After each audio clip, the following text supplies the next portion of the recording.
Hey Josiah, Aunt Rusty here. I know you know who Curious George is, but do you know where he comes from or how he got here? I'm going to tell you all about it today. This story can be found in this book. It's on page 88 and it looks like this. So if you find these pages, you can follow along while I read. This is George. He lived in Africa. He was a good little monkey, always very curious. One day George saw a man. He had on a large yellow straw hat. The man saw George too. Oh, what a nice little monkey, he thought. I would like to take him home with me. He put his hat on the ground, and of course, George was curious. He came down from the tree to look at the large yellow hat. The hat had been on the man's head. George thought it would be nice to have it on his own head. He picked it up and put it on. The hat covered George's head. He couldn't see. See George trying on the hat? Covers up his whole head and he can't see. The man picked him up quickly and popped him into a bag. George was caught. The man with the big yellow hat put George into a little boat, and a sailor rowed them both across the water to a big ship. George was sad, but he was still a little curious. On the big ship, things began to happen. The man took off the bag. George sat on a little stool, and the man said, "George, I am going to take you to a big zoo in a big city. You will like it there. Now run along and play, but don't get into trouble." George promised to be good, but it is easy for little monkeys to forget. On the deck, he found some seagulls. You know what seagulls are? They're birds. He wondered how they could fly. He was very curious. Finally, he had to try. See him up here on the boat trying to fly like the seagulls. It looked easy, but oh, what happened? First this. See him falling?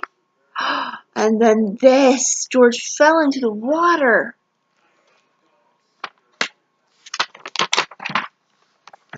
Where is George? The sailors looked and looked. At last they saw him struggling in the water and almost all tired out. "Man overboard!" the sailors cried as they threw him a lifebelt. George caught it and held on. At last he was safe on board. After that, George was more careful to be a good monkey, until at last the long trip was over. George said goodbye to the kind sailors, and he and the man with the yellow hat walked off the ship on the shore and on into the city to the man's house. After a good meal, George felt very tired. He crawled into bed and fell asleep at once.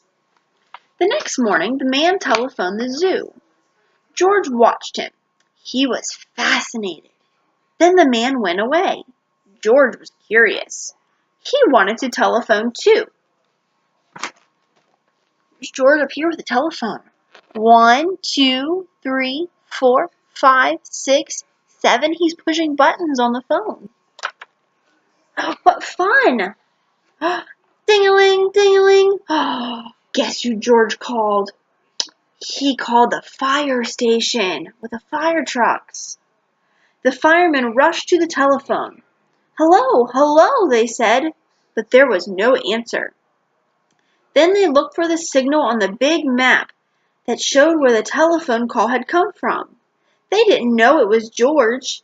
They thought it was a real fire. "Hurry, hurry, hurry!"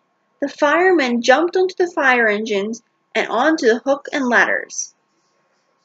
Ding dong, everyone out of the way. Hurry, hurry, hurry. See, here comes the fire trucks. They think they're going to a real fire, but guess what they're going to find? The firemen rushed into the house. They opened the door. No fire, only a naughty little monkey. "Oh, catch him, they cried. George tried to run away. He almost did, but he got caught in the telephone wire, and a thin fireman caught one arm and a fat fireman caught the other. "You fooled the fire department," they said. "We will have to shut you up where you can't do any more harm." And they took him away and shut him up in a prison. See George up there? He got caught in the telephone wire. Down here, they're taking him away.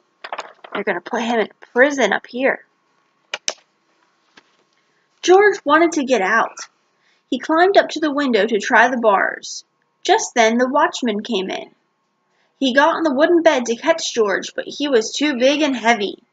The bed tipped up and the watchman fell over, and quick as lightning, George ran out through the open door. He hurried through the building and out onto the roof. And then he was lucky to be a monkey. Out he walked onto the telephone wires. Quickly and quietly over the guard's head, George walked away. He was free. Down the street outside the prison wall stood a balloon man. A little girl bought a balloon for her brother. George watched. He was curious again. He felt he must have a bright red balloon. He reached over and tried to help himself, but instead of one balloon, guess what he got? A whole bunch of balloons came loose. In an instant, the wind whisked them all away, and with them went George, holding tight with both hands. The balloons are flying through the air with George. Where do you think he's going to land? Up, up he sailed, higher and higher. The houses looked like toy houses, and the people looked like dolls. George was frightened. He held on very tight. At first, the wind blew in great gusts. Then it quieted. Finally, it stopped blowing altogether. George was very tired. Down, down he went, bump on the top of a traffic light. Everyone was surprised. The traffic got all mixed up, and George didn't know what to do. Then he heard someone call George. Who do you think called George? See, there he is on the light post. All the cars. Who's over here calling for George? It's the man in the yellow hat. He looked down and he saw his friend, the man with the big yellow hat. George was very happy. The man was happy too. George slid down the post and the man with the big yellow hat put him under his arm.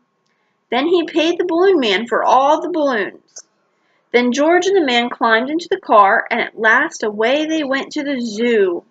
What a nice place for George to live. See, he gets to live in a tree in the zoo with all the other animals. And that is how Curious George came to live here.